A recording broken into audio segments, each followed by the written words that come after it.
Welcome to this webinar. This is about ideas for impact, and thank you first of all to all our speakers who are here today. There's Katie, myself, Camilla from Big Society Capital, there's Emma from Ascension Ventures, there's Lisa from Preston Row Women's Centre, and there's Simon from Resonance. And also a warm welcome to all of you who are joining us.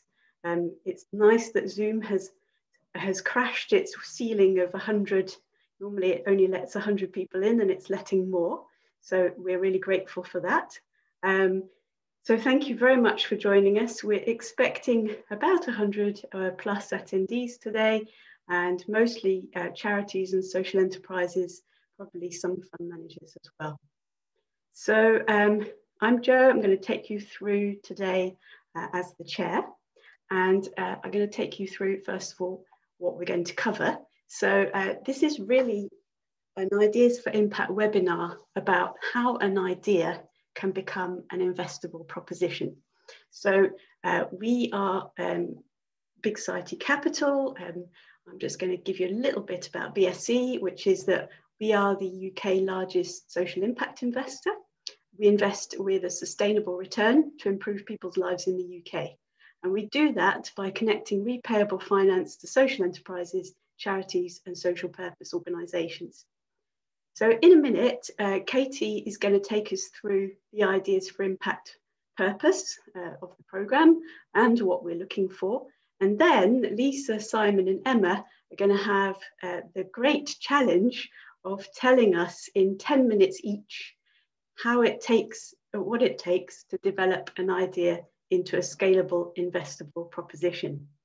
So good luck and hats off to them in advance, because that is quite a task.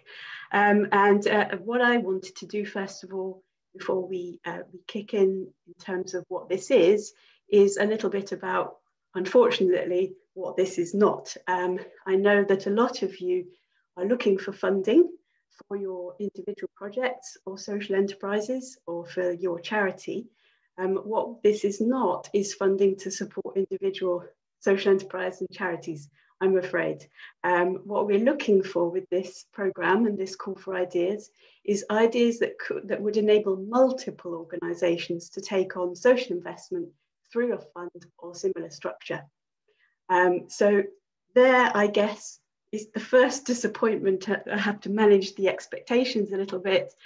But that is not what this programme is for. So if you're looking for individual sources of funding for your specific charity or social enterprise, then, well, we are going to put some sources of funding up on the chat so that you can copy and paste and go and have a look at some of those, which hopefully will be useful to you. So before I carry on, I'm going to paste a large amount of text into the chat box, which hopefully will work. It will probably be too long. Let's have a go. Yeah, so don't be overwhelmed.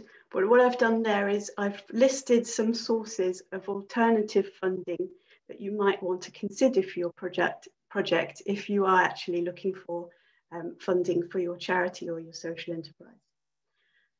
And I hope that's helpful.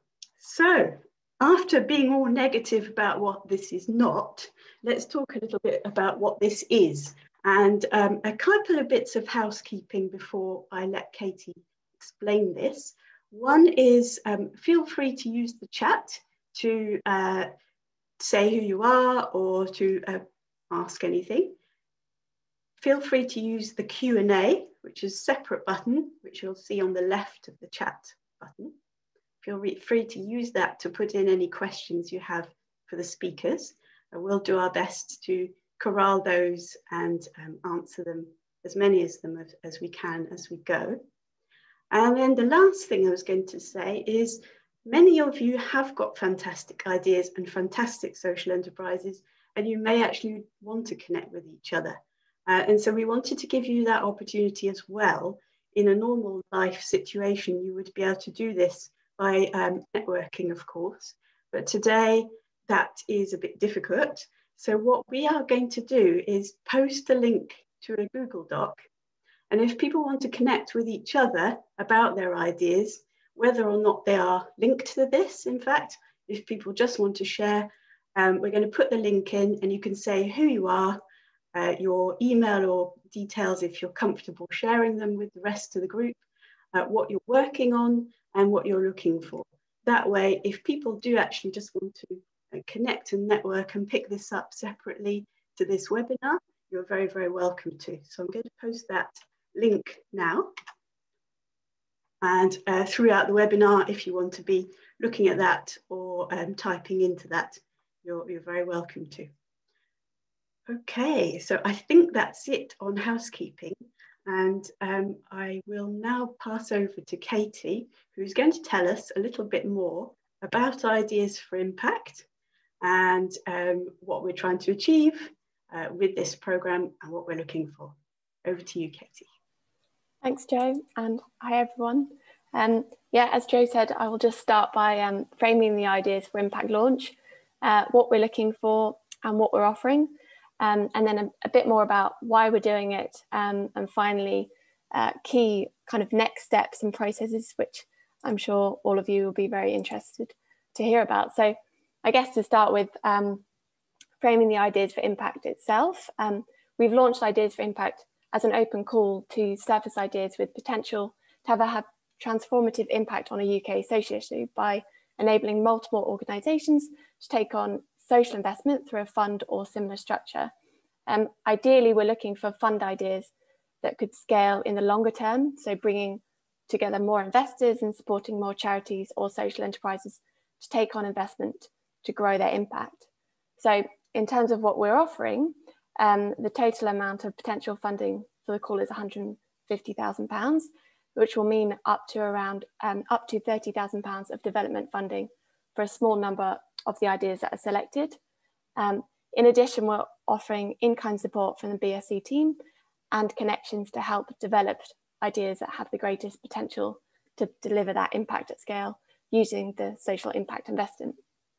As Jo already mentioned, but again, just to highlight up front, whilst the target audience here is like yourself, so UK-based fund managers, charities, social enterprises, and social purpose organisations, ideas proposed should not be in relation to individual charities or social enterprises for operational demands. We're really looking here for fund ideas that could scale in the longer term. To give a little bit backdrop now as to why the call and why we're reaching out to the wider market, it's because social impact investment can help tackle social issues by enabling existing business models to scale, often through funds, which we'll hear about, but also in addition by testing new business models to address social issues with the potential to scale in the future. And when we say business models, we mean the different ways that social enterprises, charities, and social purpose organisations can generate impact and revenues through providing goods or services to meet people that need them. We know that it takes a huge amount of effort and resource and time for fund managers, charities, and social enterprises like yourselves to develop these ideas that use social investment in this way. And we at Big Society Capital have worked on a lot of these on a regular basis, but are excited to surface new ideas within the wider market, hence why the Ideas for Impact and this call for ideas. Briefly, whistle stop tour through that, but just to elaborate now a bit more on the timeline and the selection process. The call went live on the 18th of January, and as Jo said at the very beginning, we have received applications to date, which is very encouraging, but the call remains open and applications will be received via type form. The deadline for the applications is noon midday on the 1st of March, so several weeks left to go. The applications, once received by that deadline on the 1st of March, will then be reviewed and decisions made by the selection panel on the 25th of March. And then applicants will then be informed thereafter. For more information on members of the panel, what I've talked to in relation to the above points before, refer to the application deck just to flag, which is linked in the type form application itself. And then just briefly to summarise before I pass back to Jo and our speakers, who will talk through more of the case study examples of the types of ideas we're looking for. Just to summarise again, we're looking for ideas that look to tackle a social issue in the UK by bringing together multiple organisations to take on social investment through a fund or similar structure. So I will pass back to Joe, and then he will pass back on to the speakers. Thanks, Katie. That's very, very succinct. And I've also just pasted the link to the part of the website that this all relates to, so that people, if they do want to have a look at the same time, can look at that. So that was a great summary. Thank you. What we're going to do now, as I say, this is the challenging bit.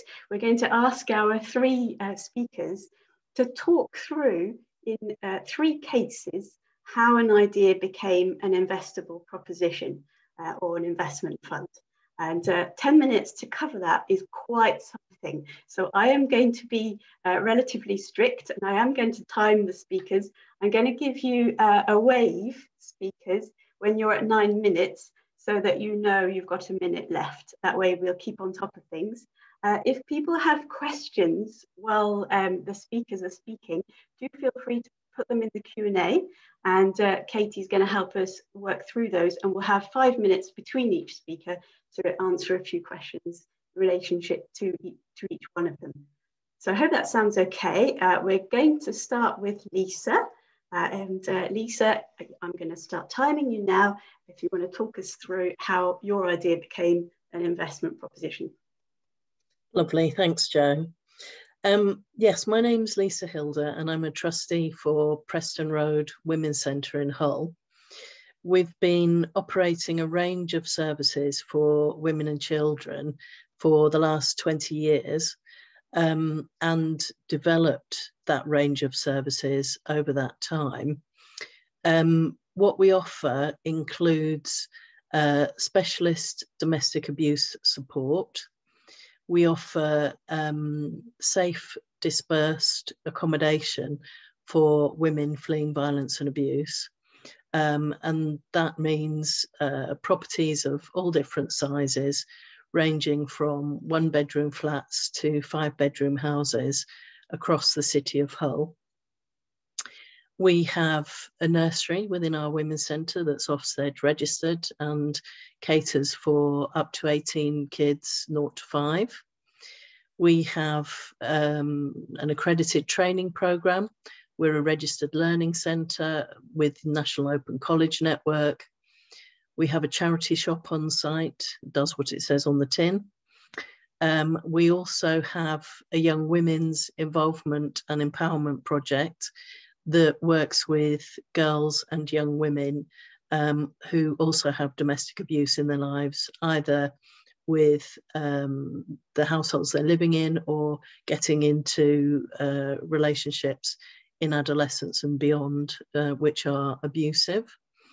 And in 2016, we established our own family law firm, Affordable Justice, which focuses on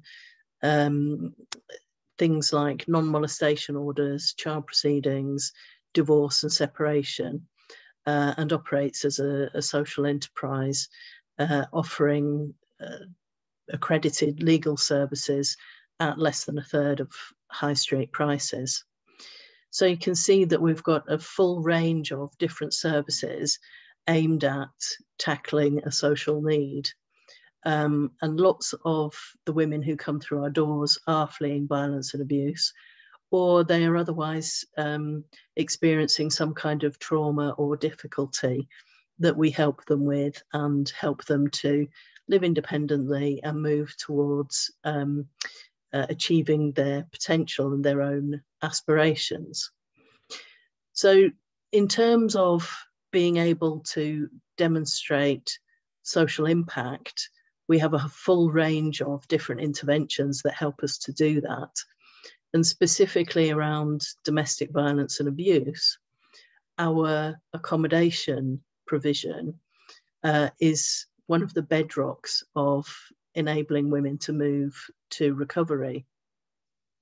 And we started to offer accommodation of this sort from 2007, 2008, because we recognised that what was on offer from the local housing associations and the local authority just wasn't suitable for our client group.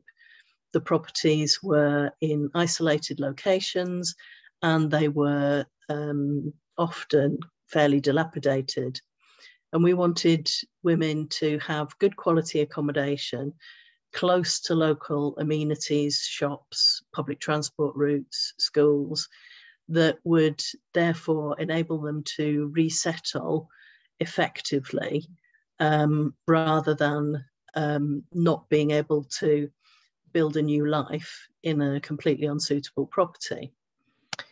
So we determined that one of the ways to do that would be to have control over our own property portfolio, and set about looking at how we could achieve that, how we could access money and resource to enable us to offer our own more suitable accommodation.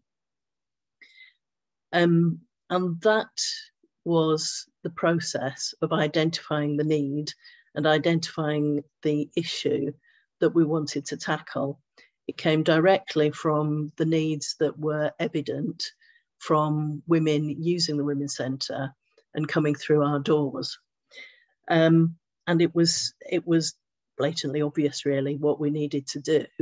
It was less obvious how we were going to do it.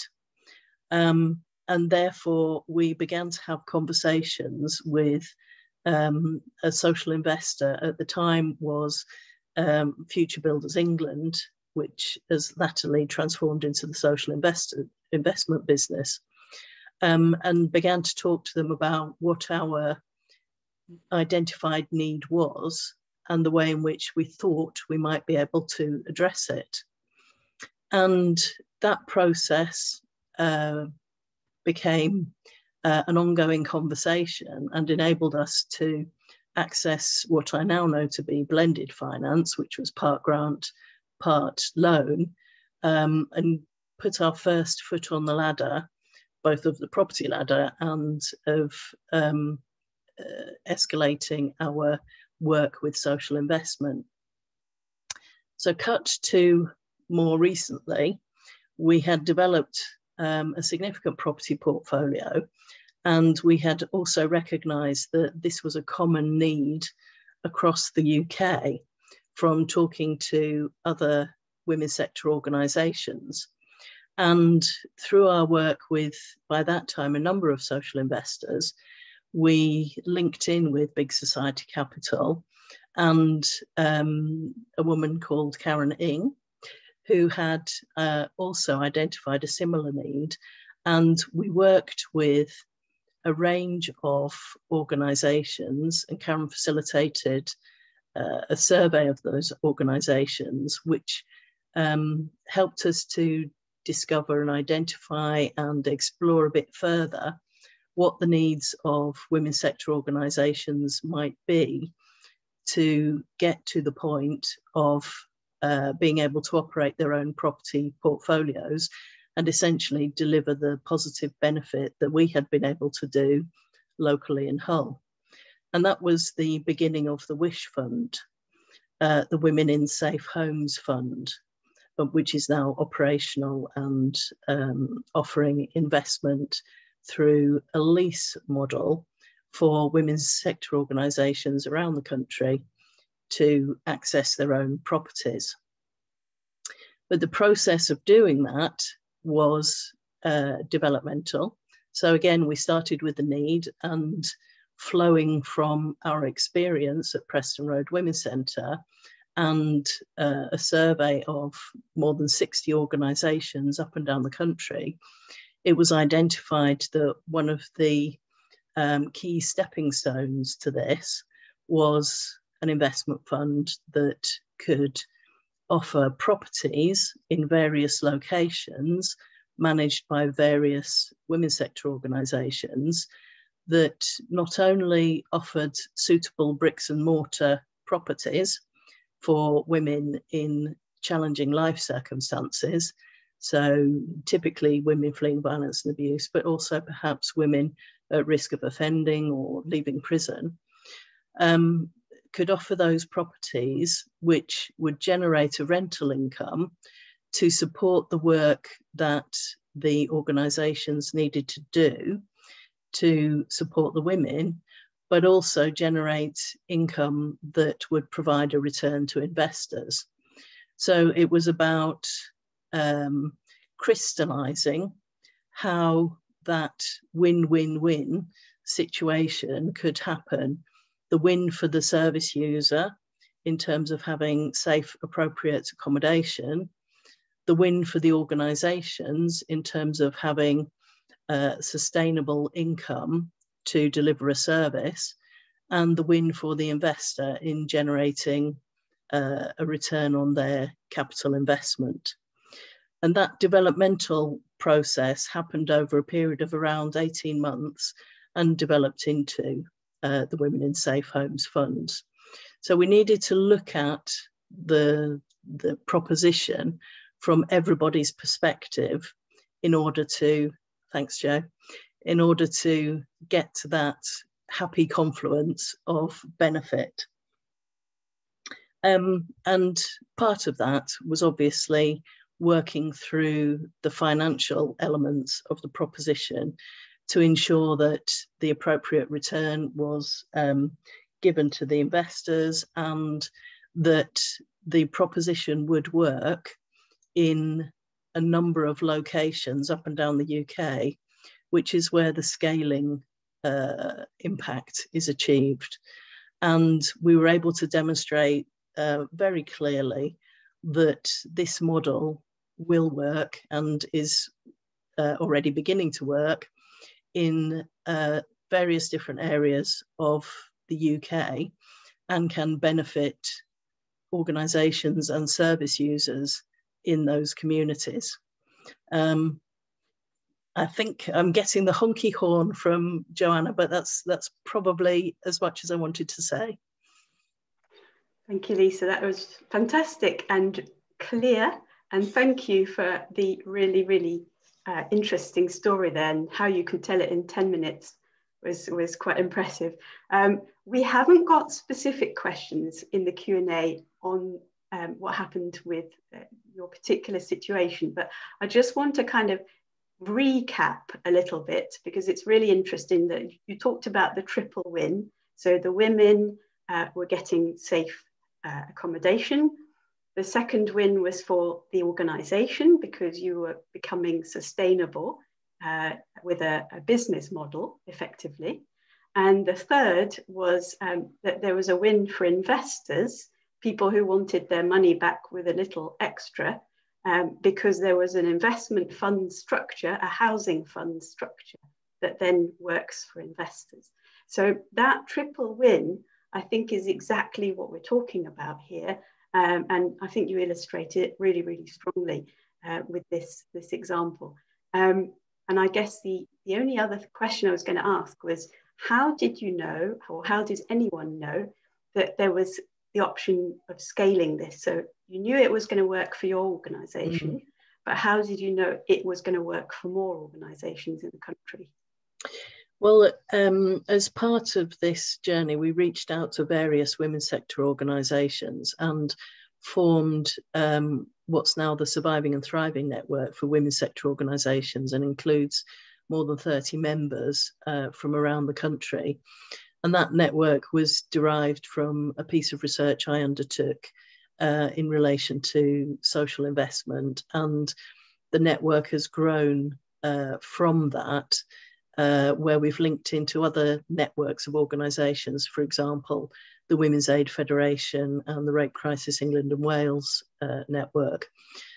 So we knew that there were organisations who were interested in exploring social investment opportunities and replicating the model that we've developed in Hull. So it was really through that networking approach that we started to identify that there were opportunities for scaling, and that there was a demand and a desire to do that. Thank you. And of course, this fund is now live, and so hopefully that demand will turn into reality, and lots of women's sector organisations will be able to provide better and suitable housing to many women across the country. Yes. So thank you. Yes. We're going to cheat slightly because we thought we would do all the Q&A at the end for the general questions, but because we've only got 3, I think I'm going to quickly cover them off before we go on to Simon. So we've got Liz, Eleanor and Nicola, and one has just snuck in from Layla as well. So I'd guess, is it suitable for a consortium of social enterprises with one in the lead role, and can 2 charities work together?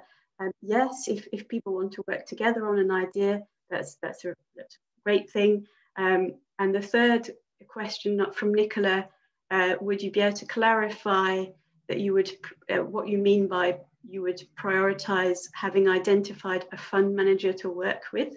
So just want to be clear on that. When we're talking about funds here, we're talking about investment funds, not pots of money like the lottery fund. It's very confusing. So we're not talking about funders who provide grant. We're talking about investment funds who provide repayable finance. And so you've got the examples that have been mentioned already of Resonance, Ascension Ventures, Social and Sustainable Capital. There's a lot of them. And we're going to hopefully prioritise if people have already had conversations with these fund managers, because as Lisa mentions, they're the ones that probably do the legwork in terms of structuring the fund to meet the needs of the organisations once the organisations have identified the need. So we will prioritise ideas that are working with an existing fund manager, and by that we mean an investment fund manager, a social investment fund manager, rather than the providers of grant money. And then, there is a question for you, Lisa. Can you elaborate on how Big Society Capital helped you to move forward, and what kind of in-kind support? Okay, we'll take that one quickly for Lisa, and then we'll move on to Simon. That's great. Okay, yeah, thanks for the question, Layla. So in terms of Big Society Capital and the development of the Wish Fund, a lot of the financial modelling and background financial research was undertaken by colleagues at Big Society Capital, but also the development of the Wish Fund was supported by a steering group, which Big Society Capital facilitated and brought together a range of stakeholders to advise on the best shape for the fund and to start to identify fund managers and other input and in-kind support that would be helpful. So it was very much a brokerage role that enabled the development of the fund to move forward. Thank you, Lisa. We're going to move on now to Simon. And Simon's from Resonance. I'll leave you to introduce yourself, Simon. And also, I'm going to start the timer. No pressure. Morning. Thanks, Jo. I'm Simon Chisholm, Chief Investment Officer at Resonance. So 1 minute on background. Resonance is a social impact investment company, also run as a social enterprise. And we were set up 19 years ago now to connect capital with social enterprise across the UK. So the main way that we now do that is as a FCA authorised fund manager, which means we can design and manage impact investment funds which meet different needs for social enterprise for different forms of investment. So within that, we now run a number of impact property funds. And those have kind of tended to focus on 3 main areas. The first is homelessness, particularly move-on accommodation for people coming out of homelessness and looking to get back into independent living.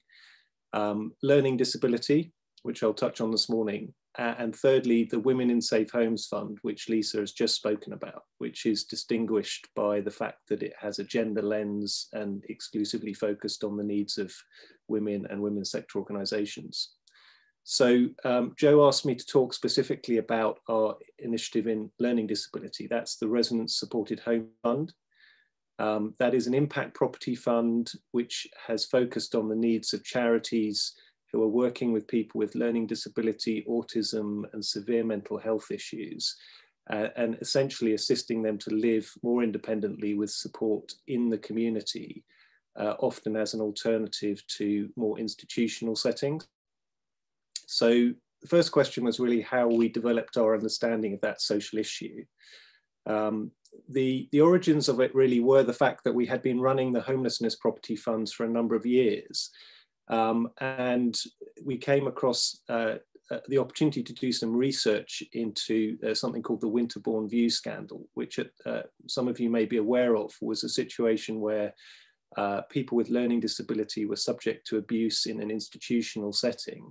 And it led to a lot of rethinking about where it was best for people and back into homes closer to their family and support networks, but with appropriate support. So residents had done some research into that, but actually the real origin of it was being approached by a number of learning disability charities who said, we think we need the same kind of access to property that we have seen delivered to the homelessness organisations you partner with, but we think our need looks different to them. So could we collaborate? And in particular, a charity called United Response was very much a leader in that. They had that need themselves, but they saw other of their peers in the sector who had that same need. So the development of the fund started really with workshops that we did with over 12 of charities from that sector. And out of that came a very clear need for a kind of a bespoke sourcing of the right kind of property for their tenants, which can be very unique to different people's circumstances, obviously. And secondly, a need for a lease structure that was different from the one that they were being offered by some of the long leasing providers in the general market, that was more tailored to the needs of their tenants and the way that they operated as charities.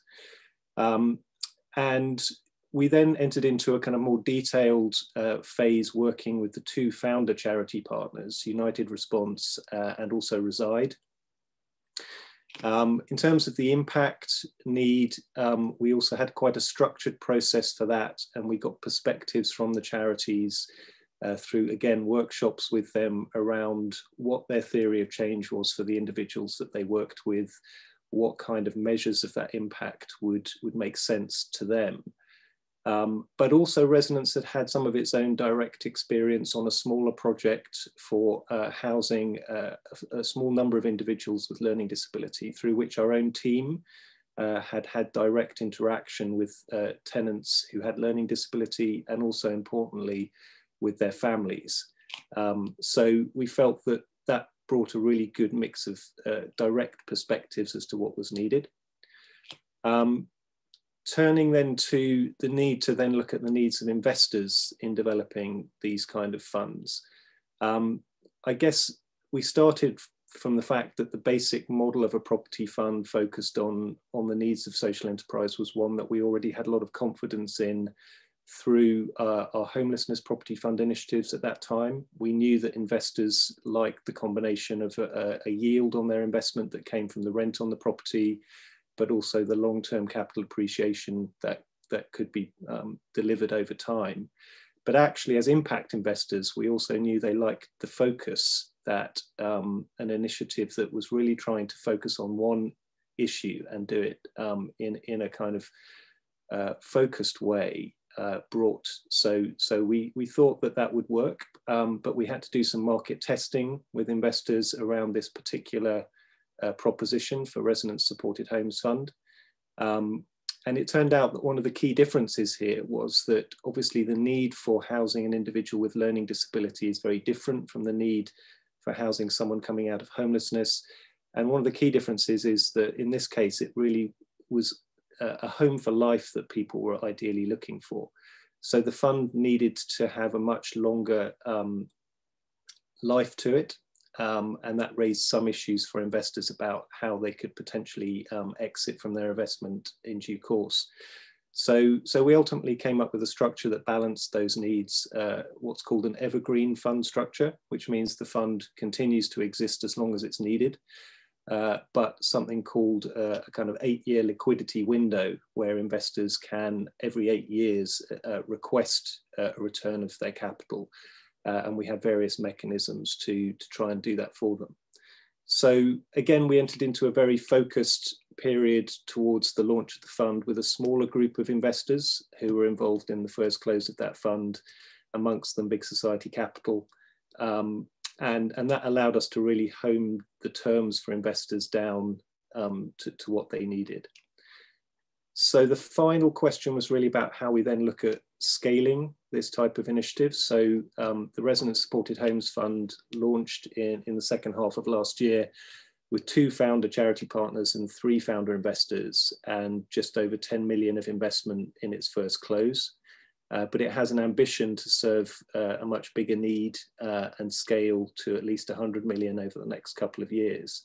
So that route to scaling is firstly, obviously, through working with more charity partners, and that involves reaching out through the networks that we have with our existing partners to charities working with people with learning disability, providing housing and support, or in some cases, charities just providing the housing who partner with support providers.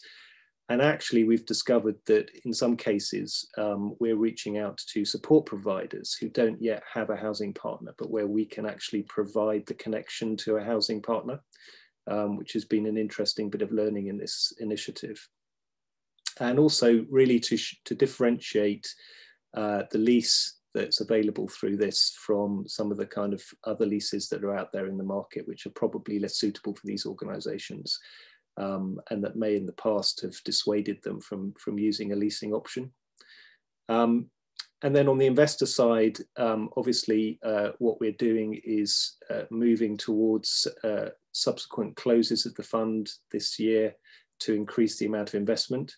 One of our other founder investors in the fund was a local authority, the Greater Manchester Combined Authority, who invested it through a housing fund that they have for investing in housing in the region for social purposes. So thank you, Joe, 1 minute ago. So we're obviously talking to a number of other local authorities who have a similar approach to using investment to catalyse provision of different services in their region that they feel are needed. But we also are reaching out to the broader community of impact investors, foundations, high net worth individuals, family offices. And we're also beginning to see the launch of a number of impact fund of funds who invest in a range of impact funds, and for whom a focused property fund like this could well be a useful part of their investment portfolio. And finally, ultimately, when this scales, we think that pension funds can invest in this type of fund. And we've begun to see that in our larger homelessness property funds already, with our first pension fund investor coming in last year. So that will probably be appropriate when this initiative gets to greater scale with a bit more track record behind it. Superb. That was 10 seconds under 10 minutes. Thank you, Simon. And again, I think really hearing the talking through the sort of need, the particular group of people, their particular housing needs, the fact that there was a potential scale for this need, and then talking through how you then turn that into, is there a repayable finance model to this? How do you structure it into a fund? And are there investors interested in investing in such a fund? So then, therefore, can it be scaled with more money? So very, very clear talking that through. Thank you. Again, we haven't got specific questions to that fund yet on the chat, but I'm going to pick up the 2 that are there. One is somebody's asking, will any funds awarded through the specific Ideas for Impact call need to be repaid? No, so this is development funding for an idea. Of up to £30,000, and also some time and in-kind support from our team to help develop the idea. It isn't repayable finance, that particular bit, but as we're saying, this is all about developing repayable finance types of structures. The second one is, if I've not yet identified a fund, will applications still be considered given the likely interest? How developed does the relationship with a fund need to be? So maybe Simon, might be interesting to see if you can talk us through that relationship with those two charities. It'd be interesting to see in your case study, you know, do the charities come to you for with an idea? Does that happen, or does your team have the idea? How does that kind of relationship between fund manager and the needs sort of develop? If you could cover that off, that'd be great. Sure. I would say from Resonance's perspective, we are most often motivated by approaches from charities and social enterprises who've already identified a need that they don't feel is being met by the investment community at the moment. We do some research, and I mentioned, you know, the research we did in the context of this initiative, but actually I think the real catalyst for getting this off the ground was, you know, one and several, in fact, charities who came to us and said that this is a real need, and were prepared to kind of work with us to be more precise about that need and get the initiative off the ground. Thank you. We have got another one for you, which is, you mentioned Manchester Local Authority was one of the biggest investors. How does that work exactly? Do they profit from these programs? Don't they simply pay for at least part of the cost of the services, and other institutional investors profit?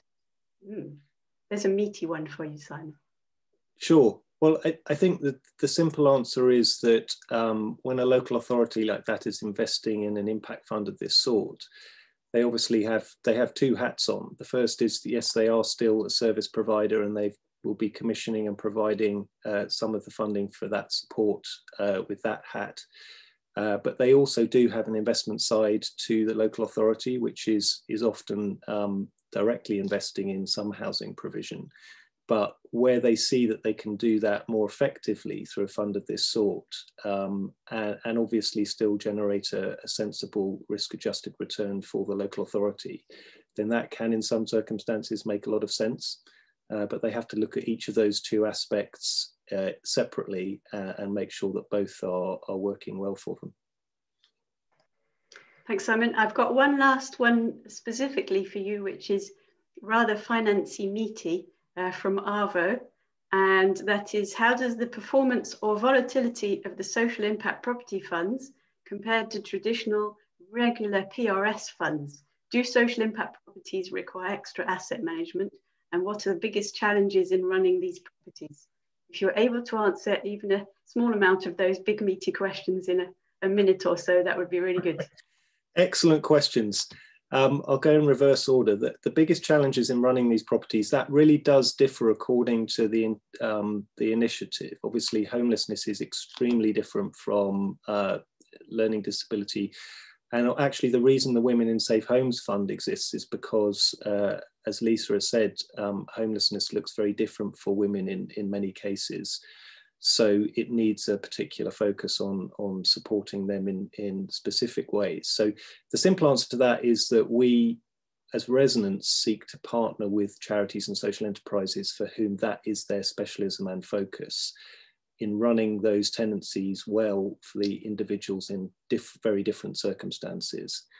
In terms of asset management for these properties, that doesn't actually, I don't think, look a huge amount different from a traditional PRS fund. You know, Resonance has got a portfolio manager team that look after the portfolio and work with the individual charity partners, you know, to make sure that over time we can kind of maintain that portfolio for its investors. And in terms of performance or volatility of these funds, actually they perform very well compared to other PRS funds.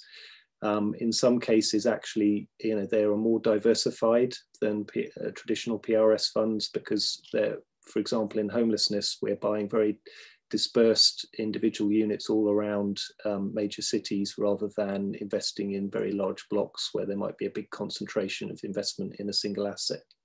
So actually, over time, these funds, although they're impact funds, are showing that they can deliver you know, sensible risk-adjusted returns for investors, and hence the reason that pension funds can be involved at greater scale. Thank you. We're going to move on to Emma, but actually I'm going to do a tiny sweep up beforehand with some questions that I think segue nicely into Emma's presentation. So thank you very much, Simon. That was really clear and fantastic. First one is the development money your time to work with us, or is it finance? So sorry, just to repeat that a bit more clearly, it's both. So there's up to £30,000 of development funding, and there is time from our team in terms of expertise to think through the idea, provide connections, and potentially some sort of developmental time structuring funds, that sort of thing. And so that's the first one, which was from Liz. There's one from Lauren. There's one from Daniel. Are the investments only in property or in other asset classes or services suitable for investment? So yes, the two examples we've had so far are indeed property related, and a lot of social investment is property related. But actually, Emma's going to talk us through a venture fund example in a minute, so you'll see that slightly different angle.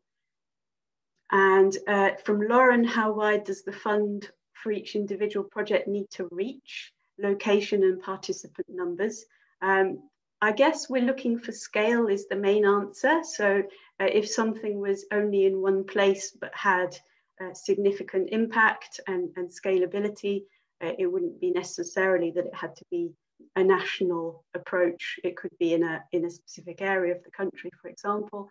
And participant numbers, or I guess this is, again, we're looking for scale. So if it's going to benefit a tiny number of people, it's very unlikely that it can be turned into a social investment fund or similar structure.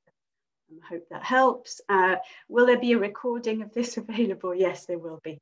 And we've also had compliments for your very good answers, Simon, so we have to flag that as well. Good, okay. Without further ado, Emma, you've also got 10 minutes, so I'll give you a little sign with 1 minute to go. Over to you. Thank you. I don't know if I'll do as well as Simon and Lisa, but I'll do my best. So hi everyone, I'm Emma Steele. I'm the investment director at Ascension Ventures, and I look after a fund called Fair by Design. So just to give you a brief background on Ascension, which will kind of make sense on why we manage the fund. We're a pre-seed tech investor, mainly focused on the UK, and have been kind of doing this for a number of years, but I'm really kind of specialized in early stage venture investment. And we've got about, I think it's over 100 portfolio businesses now. And Ascension has been doing essentially tax efficient funds annually for a number of years now, without any sort of kind of investment thesis attached to it, but have been kind of looking at different areas of impact within the portfolio for some time. So actually the idea of Fair by Design was born out of, I think, a lot of conversations between Big Society Capital and at the time, Joseph Rantry Foundation.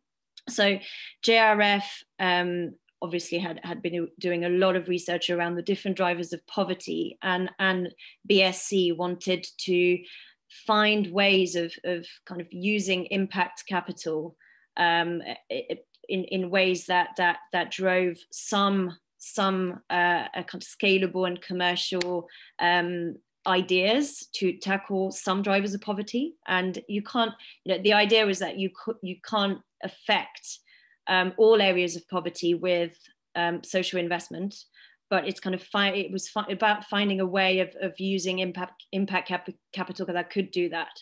And they actually found this concept of the poverty premium, which is the fact that low-income households in the UK pay more, on average £490 per person per year for essential goods and services. And they found that the drivers of that poverty premium could be tackled by tech-based market solutions. And this is why they then decided to tender the fund out for a fund manager that had specialisms in tech investing. And this is why Ascension was nominated to manage the fund. And I came on 3 years ago when it just started to deploy. So I guess at the time when we started, first we needed to kind of really understand the scope of the issue, and BSC and JRF made sure that the whole program of tackling the poverty premium wouldn't be just tackled kind of bottom up by a fund, but also through being able to reach all the stakeholders that actually influence the poverty premium. So they set up a campaign as well as a fund, and the campaign is influencing stakeholders such as the regulator, local government, corporates, and the general public, to kind of make people aware of what the poverty premium is and where it lurks and what drives it. And the fund essentially backs innovators that can scale those solutions to the poverty premium. As a fund, we also needed to kind of rely on data to be able to understand the scope of where that poverty premium lurks and to what extent, and therefore that kind of would drive the investment strategy for it. So we really relied quite heavily on the Bible, what we call the Bible of the fund, which is the Bristol University report. At the time, it was 2016 data, but it actually just got refreshed now. But that report had several different premiums in there. Things like the fact that in the energy sector, people pay more because they're on a prepayment meter and they cannot afford direct debit. And then, that you had several different kind of premiums in the energy sector around inability to pay through kind of digital methods. In the financial sector, it was things like having a thin credit file, not being able to access affordable credit because of it. So we built up an investment strategy based on those sectors. So that was energy, fintech, insurtech, digital inclusion, and transport. But at the time, we didn't really know what that would look like in terms of being an investable proposition. We knew we were going to invest in early stage ventures in those areas because these were the areas affected by the poverty premium. So 3 years on now, in terms of learning, I think it's quite interesting to kind of to give the example of what investment strategy and investment story we've given recently for our fundraise extension, which we will be closing any day now. But 3 years on, we've learned that actually what makes the proposition commercially viable as well as high impact is because in those several sectors, we've chosen areas that are really hot topics for innovators and investors, and where basically the poverty premiums identified are driven by market failures understood by the market, and those market failures can be solved either by technology or reinventing the supply chain. And that means that scaling those solutions would be high impact and high return. So we found that the portfolio at the moment is 14 businesses in kind of several areas. But in fintech, for example, we found that it's the use of new technology like open banking in different business models can help solve the key market failure for information, which means that the cost of credit is much higher for some people, and unfairly so. It also is used to find cash flow solutions for people that are financially vulnerable. But all of these are also highly investable business models and have attracted commercial co-investors straight away for us. And in the energy sector, for example, we found that the business models obviously are completely different. They tend to sell to housing associations and are often environmental innovations, but with an effect on the cost base for the end user. So we kind of found areas within all of those sectors that kind of fit the poverty premium. But we you know, in terms of how we then find the scalable kind of routes to market for those propositions, and how you kind of build a portfolio that makes sense from a commercial and impact perspective, I think we had to kind of be careful of three things. One was that you have to find founders that understand what it takes to build a big business whilst being mission driven, and can really understand and work with both of those without them being in conflict, which is not an easy thing. And it takes a certain amount of kind of self-awareness and understanding from the founder to be able to do that. And that's one of the common threads, I think, in the founders that we've invested in so far. They all are really ambitious to build a big business, but they're all specifically mission driven to kind of, you know, to transform the specific industry they're in. Secondly, I think it's all about portfolio construction. So you know, we're a venture fund model, classic venture fund model. So 10 years with a 5-year deployment period, 5-year realization period. Okay, thank you. It goes really quickly. I think, you know, we've managed to build several different scaling profiles depending on where we invested in. So we have diversity in impact, but we also have diversity in kind of exit profiles. So energy is IP rich, maybe slower to scale. Fintech is much faster scale. So it's all about trying to find really well-funded follow-on investors and the back end of it. So I think I'll stop there, but it was all about finding solutions to make the fund high impact and high return with no compromise. Fantastic, thank you, Emma. I'm sure if we were in a room right now, we'd give all our speakers a round of applause at this point, but it feels a bit different on Zoom. So thank you very much. And that's, of course, a different example. We've had 2 examples that were around the needs of charities and specific groups of people, that were around housing, that were structured into housing funds.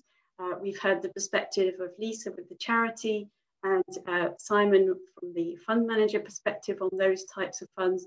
And then from Emma, we've heard a specific need, the poverty premium in the UK. How can you tackle it through investing in businesses that are high impact through a venture fund, which is an impact venture fund?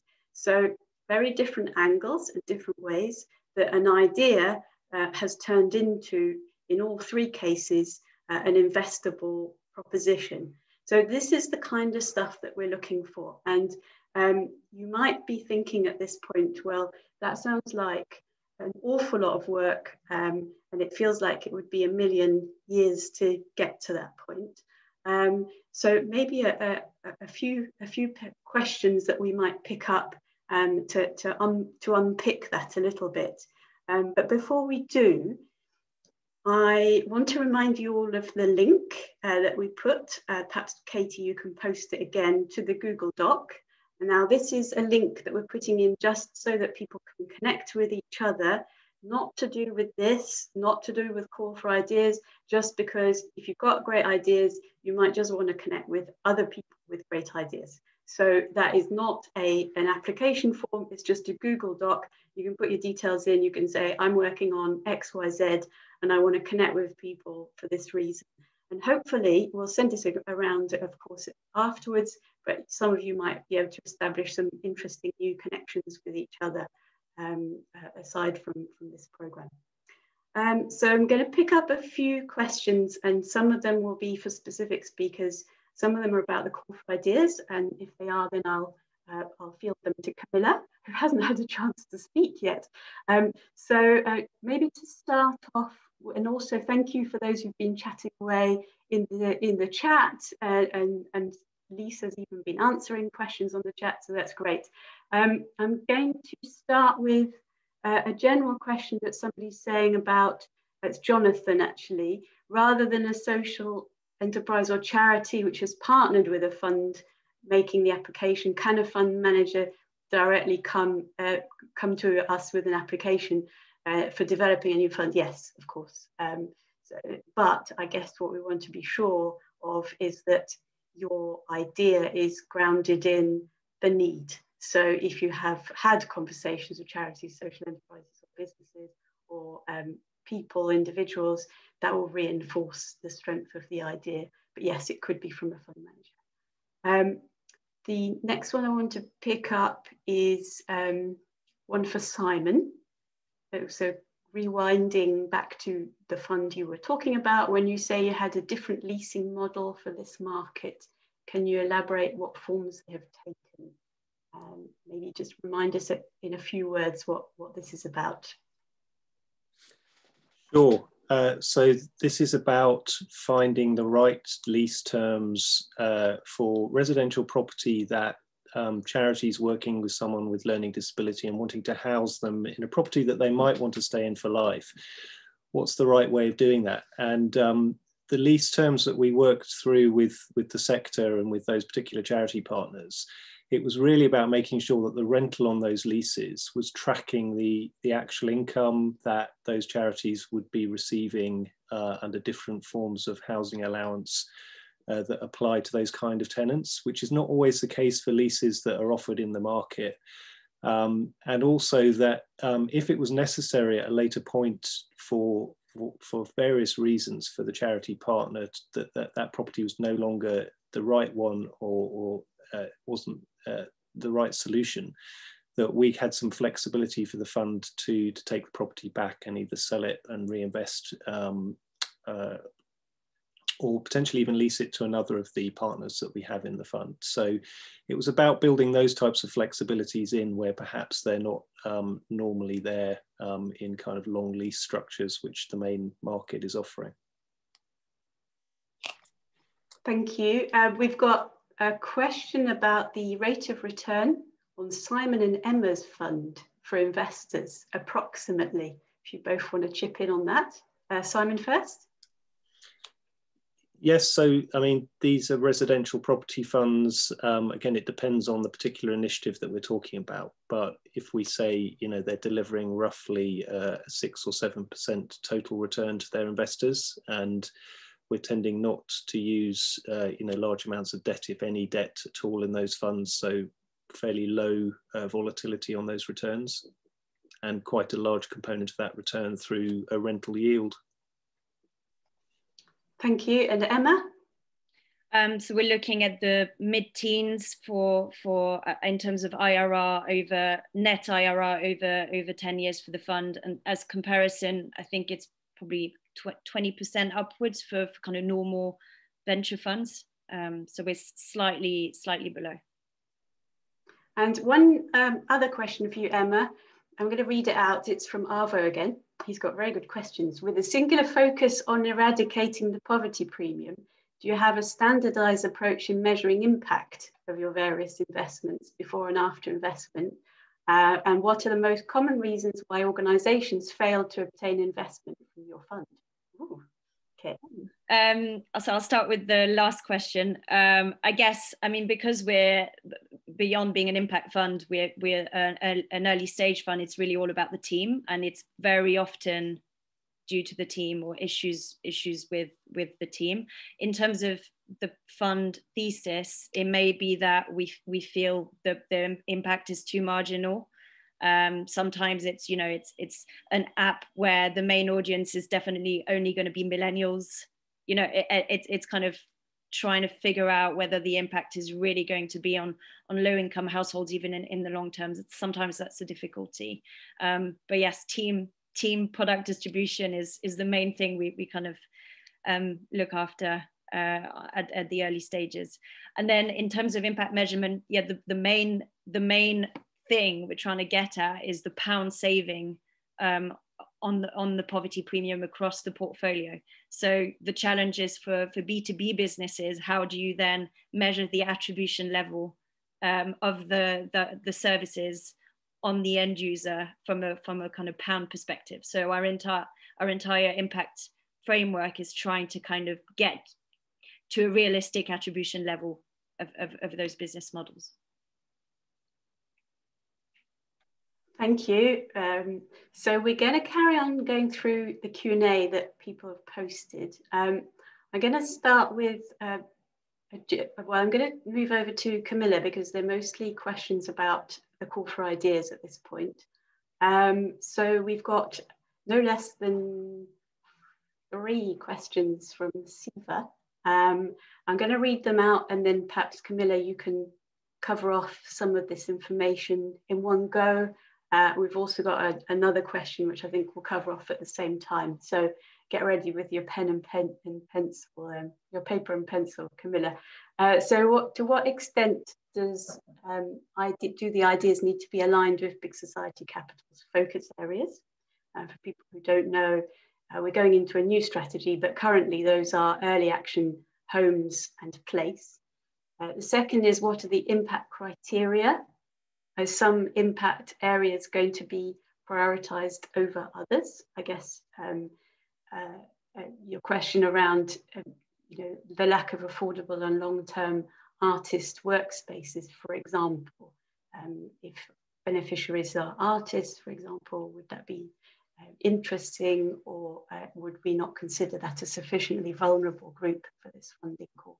And then his third question is, what existing evidence of social need is required? I don't know if we'll be able to give a black or white answer on that one, but that's the third question. Then just one last one for you, Camilla, is around social structures, social enterprise and charity structures. Do the target investees need to be asset locked for this opportunity, or is it a broader social enterprise definition? And there we're talking about, for example, could it be companies limited by shares or other types of structure? So Camilla. Yes, thanks, Jo. Thank you for all those questions. So I'll start actually with the last one first, if that's okay.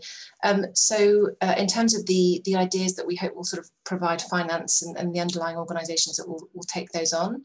So we are keen to see ideas that would support both sort of regulated organisations, so charities, community interest companies, community benefit societies, but also would be open to ideas that would sort of channel investment into certain profit-making companies or enterprises, but they have to have a clear sort of social mission.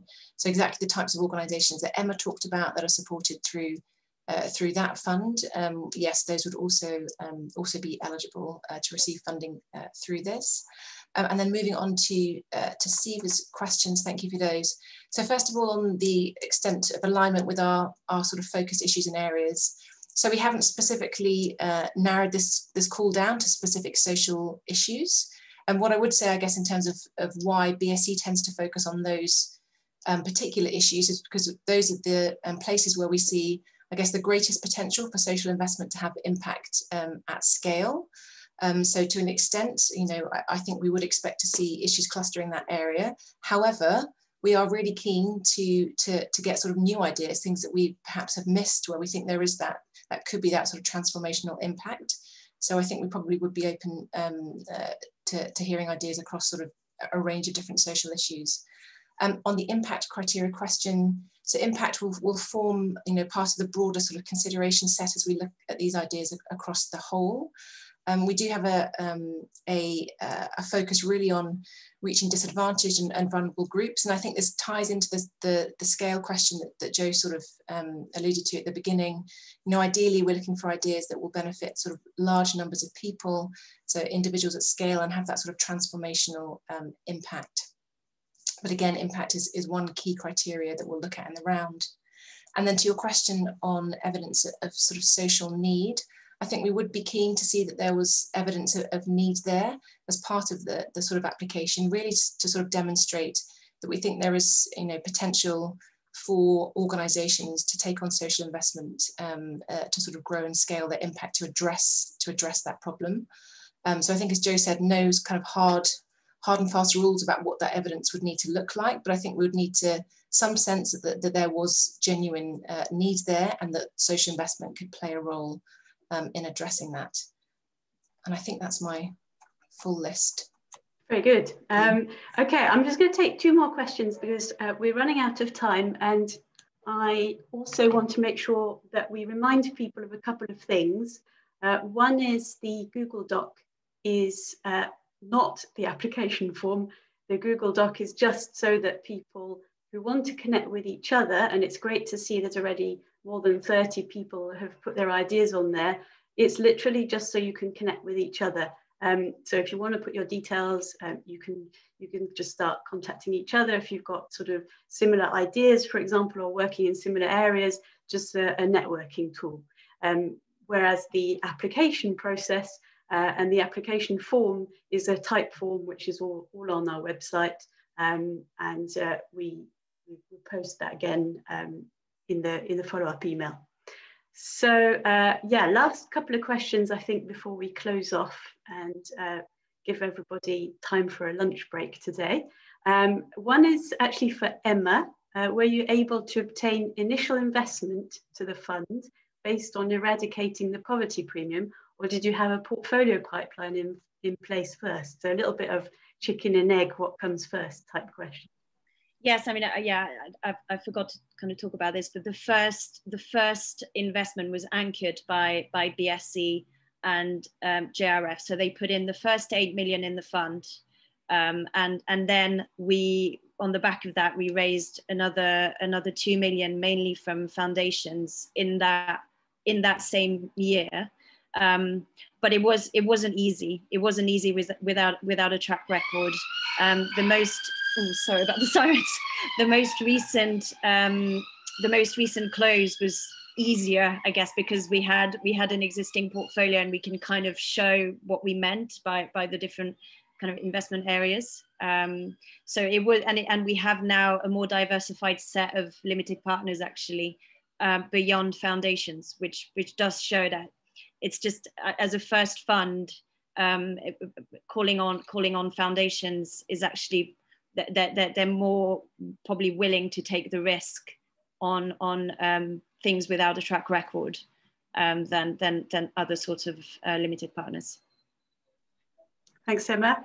And then a couple of, really, I'm going to try and sweep up now because it's always nice to try and answer all the questions. Are we looking for new solutions only, or is it possible to be part of existing funds? Well, of course, all the existing funds that are making investments are worth speaking to. So, for example, if you are a charity serving women fleeing domestic violence, you should definitely look up the Women in Safe Homes Fund. You might benefit from taking on investment from some of these funds. Likewise, if you're a high impact business that might be tackling the poverty premium, you should be in touch with Ascension Ventures. So yes, if this is about new ideas turning into new funds, there's a whole load of funds that already exist that are worth looking up. The easiest way to find them is either on our website or on the Good Finance website, which has a directory of all the funds. Okay, at this point I've got to pick, I'm probably going to have to pick, I think 2 more so that we don't run out of time. So I'm going to go for, one of the criteria is a large set of people the fund would reach. Is that a specific threshold under which an idea would not qualify? So do we have a number in our head in terms of the number of people that could benefit from this type of fund? Camilla, do you want to take that one? Thank you, Jo. The answer to that, I think, is no. I think, as Jo said, ideally, ideas that impact a very sort of small number of people, even if that impact, might be very deep and significant. If we think there's potential for that to scale to a larger number, that's very sort of exciting. But to answer that succinctly, we don't have a sort of specific threshold for ideas to qualify. Thank you. And one last one, just because I can't help myself, is environmental impact versus social impact. We're primarily a social impact investor. If there are cases where we invest in environmental where there's a social angle. So one example of that is community-owned energy. We're interested in that sort of thing. yes, our primary focus is social investment and social impact. I'm going to have to leave it there. Thank you everybody so much for brilliant questions and for being so engaged, and thank you for the very, very succinct panelists and all these insights, which I think were very valuable. We're going to be posting the recording of this webinar on the website and all the materials. There is a comprehensive deck, which if you are still wondering whether you should apply to this, please do go through the deck, the slides and the type form, and think through whether this resonates with any idea you have. But yes, meanwhile, a big thank you to everybody. Thank you for joining, and enjoy the rest of your day. And thank you for all these brilliant ideas that we've seen circulating on the Google Doc as well. Okay, thank you very much. Take care, everyone. Thank you all. Take care.